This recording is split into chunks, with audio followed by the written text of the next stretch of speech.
เอาคำไม่สูงไอ้ก็เขาตั้งมาตั้งเซงนี่ค่ะเนาะวันมาได้แต่เขาเตมาลัดในปันไล่เปิดข้องยูทูบจีเนอร์ปีซอยเศร้านี่ค่ะเนาะเขาขาดตีเปิดจังหื้อหนังหื้อเดลัยเงื่อนนี่ค่ะเนาะตอนที่ก้นเตรียมไปหู้สีอีดนั่นนี่ค่ะเนาะสังว่าหู้เย้านี่ก็เขาเต้ยก็ไล่นี่ค่ะเนาะสังว่าไปหู้นี่ก็เขาเต้ยอะไรอยู่นี่ค่ะเนาะค่ะเนาะเมื่อวันมาได้เขาเตมาลัดนี้เป็นคากนี่ค่ะเนาะตอนที่ก้นอันนำไปหมออันไปหู้นั่นเคยเปิดนั่นนี่ค่ะเนาะเขาขาดเดลัยจังหื้อละลายนี่ค่ะเนาะค่ะเนาะเขาขาดอันตั้งสุดในเขาขาเดลัยมีกี่แม่ยก็เปิดข้องอันตั้งนี่ค่ะเนาะเหมือนกันค่ะเนาะตอนนึงเลยค่ะเนาะเขาขาเดลัยเปิดข้องเฮ็ดให้ผ่านกดเขานี่ค่ะเนาะผ่านปักเปิงเขานี่ค่ะเนาะ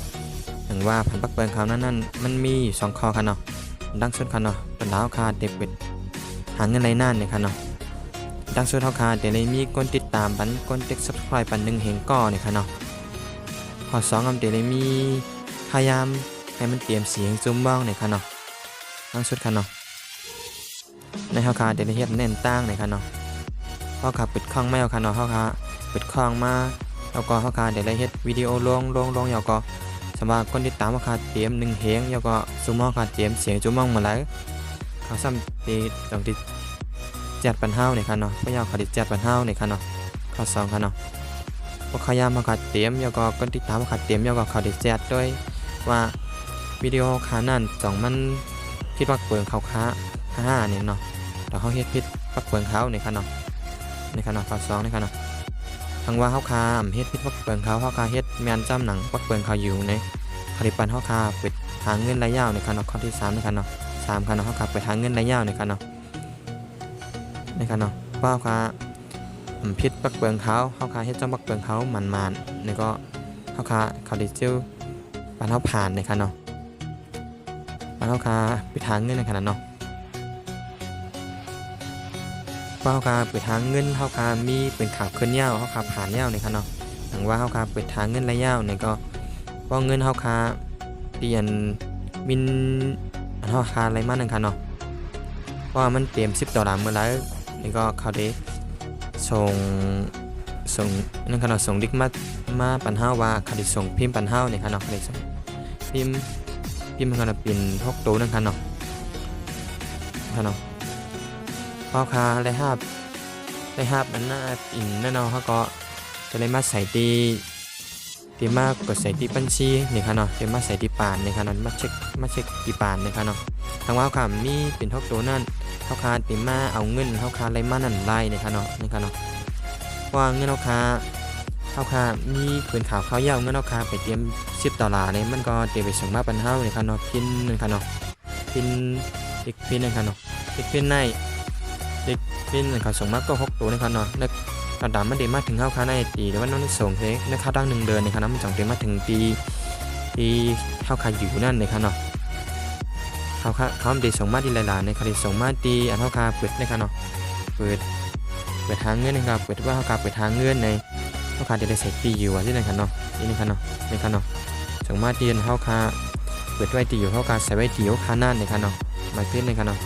ตอนนั้นมันเตมาถึงเข้าคานั่นมันก็เตถึงข้าหมอกเหลือนได้เนี่ยค่ะเนาะกว่ามันมาถึงเข้าเย้าเข้าคาเตไรตัดใส่เช็คใส่ปานเท้าเนี่ยค่ะเนาะอันนี้ค่ะเนาะในการเช็คใส่ที่ปานเท้าเนี่ยค่ะเนาะอันนี้ค่ะเนาะหมายพิษในค่ะเนาะพวกเข้าคามกับใส่ก็เข้าคาเอาเงินไล่เนี่ยค่ะเนาะหลังว่าเข้าคาใส่กับใส่เย้าเอาเพี้ยน6 ตัวในการเช็คใส่ปานเข้าคาเย้านั่นเข้าคาสั่งว่าเข้าคาลงเอาตัวเข้าคาคนมีเงินเฮาค้านั่นมีเตรียม$1เมื่อไรเขาสั่งได้อ้วนปันเฮาในค่ะเนาะทางมาเงินเฮาค้าไปเตรียม$1ในก็เขาเตรียมไปอ้วนปันในค่ะเนาะหนังว่าเขาได้อ้วนปันในก็เขาได้อ้วนหนังว่าเงินเดือนในค่ะเนาะหนังว่าเฮาค้าเดือนในถ้าว่าเบิ่งแต้งค่ะเนาะหนังว่าเฮาค้าเดือนกำเนี่ยค่ะเนาะเดือนกำก็มันก็จริงๆเดือนกำมันก็ได้มาไล่หมอกเดือน3มันค่ะเนาะหนังว่าเงินเดือนกำในมันเดือนอะไรในเดือน3มันค่ะเนาะเงินเดือนในเขาขาดอะไรเดือนนาวันที่25ปุ่นเนี่ยค่ะเนาะมันเดือนจังนั้นเนี่ยค่ะเนาะวันว่า วิดีโอคนใดก็เดี๋ยวมีพอนี้จนดักไอ้ก็เขาอีอันไปคู่ทางนั่นอยู่นี่ค่ะเนาะค่ะเนาะเขาเตรียมไม่ในดังเหนือในนี่ค่ะเนาะเขาที่1ค่ะเนาะเฮาขาดเดลเฮ็ดในเฮาขาดเดลไล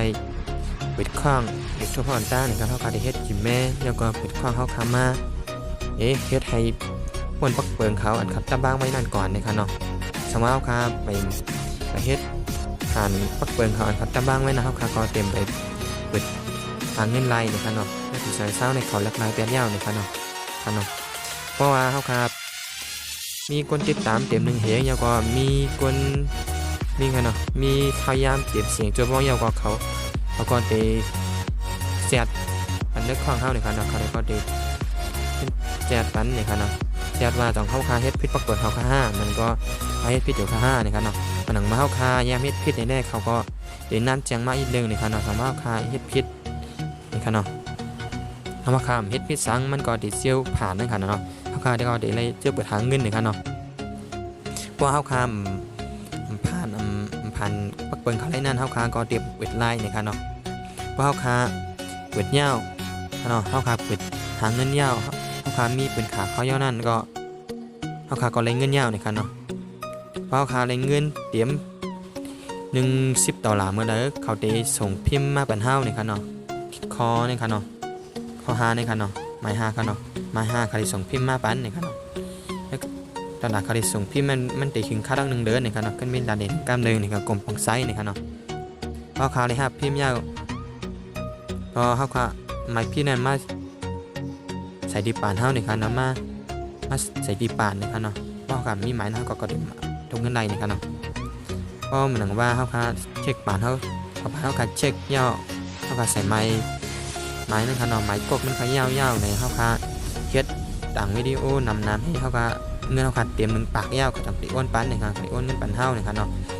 ติอ้วนปันเงินเดือนในติอ้วนปันเดือนหน้าบุญเดือนหน้าวันที่25นี่ค่ะเนาะครับคันดาวันได้ก็มีกันได้นึงนี่ค่ะเนาะวันว่าที่มีพรลีโดนดับดีเอก็เขานำไปใบหู้อันไปหมอนั่นนี่ค่ะเนาะว่าแต่ได้เฮ็ดจังหือหลายนี่ค่ะเนาะข้าไม่ซึ่งค่ะเนาะมันน้ำมากกว่าเขาแต่มาเฮ็ดในลายเฮ็ดกินแม่มันว่าลายเฮ็ดควางมันมาใช่ได้นี่ค่ะเนาะกระดาษดีก้นไปหมอนั่นนี่ค่ะเนาะสั่งว่าเข้าใจเลยก็ไปติดตามมันไม่ฟ้องก็ไล่นี่ค่ะเนาะไม่ซุ่มค่ะเนาะครับ